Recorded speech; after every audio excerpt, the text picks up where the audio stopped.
Like such a momentous moment. Who could have thought 3 years ago we'd all go through quite what we've been through? And I'm not just talking about the research.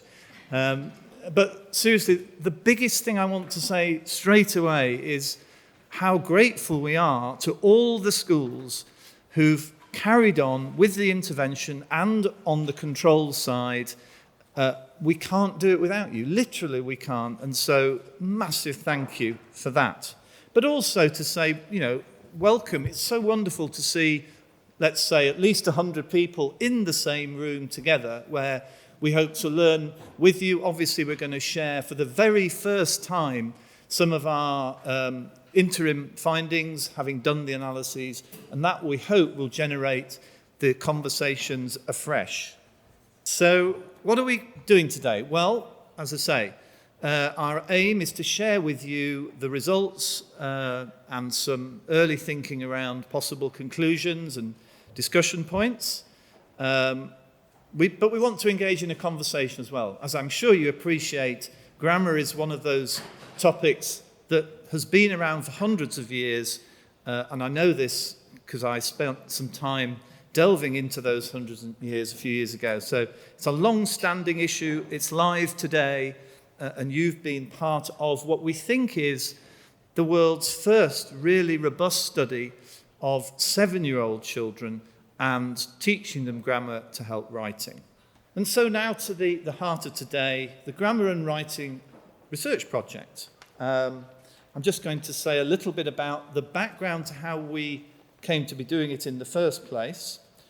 I think we're all probably, I hesitate to say we'll all agree about something because it's one of those topics that generates fascinating debate. However, I'm going to have a go. I think we would probably all say that generating sentences is essential to learning to write. And so that's a very powerful reason why we want to know more about what approaches work to help children write better.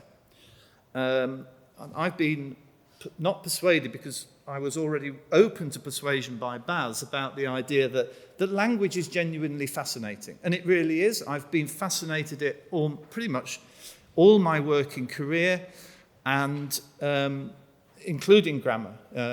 One of my very first academic papers was all about grammar. And so, absolutely it's fascinating. And that raises questions about, the national curriculum, whether it's in England or wherever it is.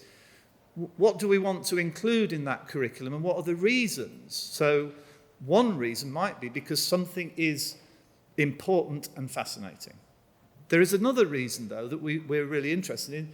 Does grammar teaching help children write better? That's also important, we think. Yeah, and just to prove that this is a live and age-old debate, I found this by chance. Actually, very grateful, should cite my wife here, Jackie, who spotted this. Was a letter to the Times. Sir, may I suggest that, contrary to the claim in your editorial, which was called Missing Marker, and it was about apostrophes, the decline of the apostrophe is worth getting worked up about. You'd surely be concerned if I were to inform you that the heap of filthy rubbish buried under the cellar floorboards was my husband's. Thank you, Sharon Futerman, for that one.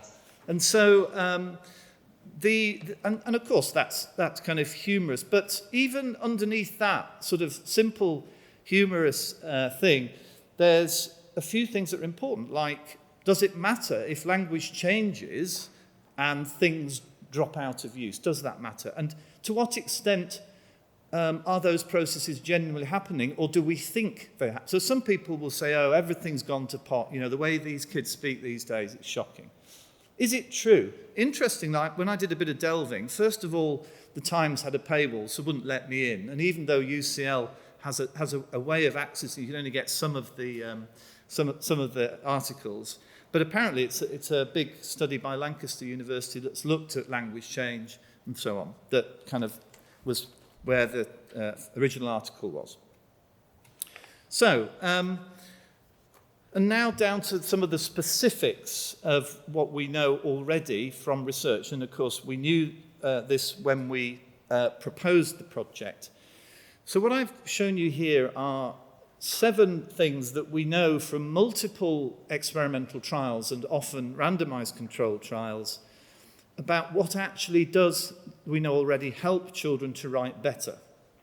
And you can see that might not, some people would say perhaps this is obvious, but increase the amount of time spent writing. Now, actually, we had this discussion in the team. Julie Dockrell, our advisor, was saying, well, if doing Englishes includes an element of practice, in other words, doing more writing, which it does within the lesson, is that an influence? So it's not. Another example would be if, say, a school did nothing, and this doesn't really happen very much, they did nothing but grammar exercises, spelling exercises, punctuation exercises, all, and the children almost never got to compose whole texts, then they wouldn't be spending a large amount of time writing because they'd be doing exercises. Anyway, these other things, each one of those 7 points is underpinned, as I said, by multiple robust studies, and they were, Carol Torgerson and I have adjusted them somewhat, but they originally are based on, so this is multiple authors, multiple studies, and then the work of Steve Graham in the US, his analyses, which I'll show you in a moment. So let's move then from those, and I won't go through each one because you can see them there. And by the way, if questions occur to you, jot them down and we can have a think about those. Let's move more directly to, does grammar teaching, or in the past, has grammar teaching had a positive impact on children's writing? So you can see as early as 2004, Richard Andrews and colleagues did a systematic review to look at this question, and they found that grammar teaching has virtually no impact on pupils' writing. Then Steve Graham himself in 2012, his meta-analysis concluded that teaching grammar does not improve pupils' writing, and that's where he makes the point that other evidence-based approaches have shown larger effect sizes. And then more up to date, Steve Graham again and a colleague, they then looked across different systematic reviews, and this was this key point about sentence combining. So the only approach to grammar teaching to help writing that has had a positive impact on children's writing is sentence combining. And I went back to this is a very old publication in the United States, which I'd managed to get a copy of years ago. It's actually a really quite theorized approach. It's not a simple bolt-on thing, so I may not be doing it justice if I try and give you the briefest of examples of what sentence combining is.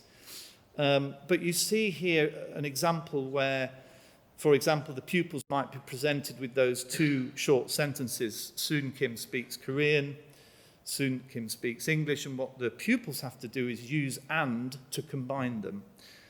And then, so the words in brackets are the prompt to encourage the children to combine whatever is in the numbered thing there.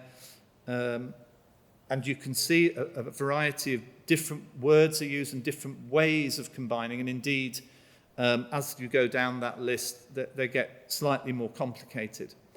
And so that's as much as we knew when we started this project. But we knew that Englishes was incredibly successful with teachers, and that's why we felt we really wanted to evaluate it in a robust way, just to see what kinds of impacts it may have.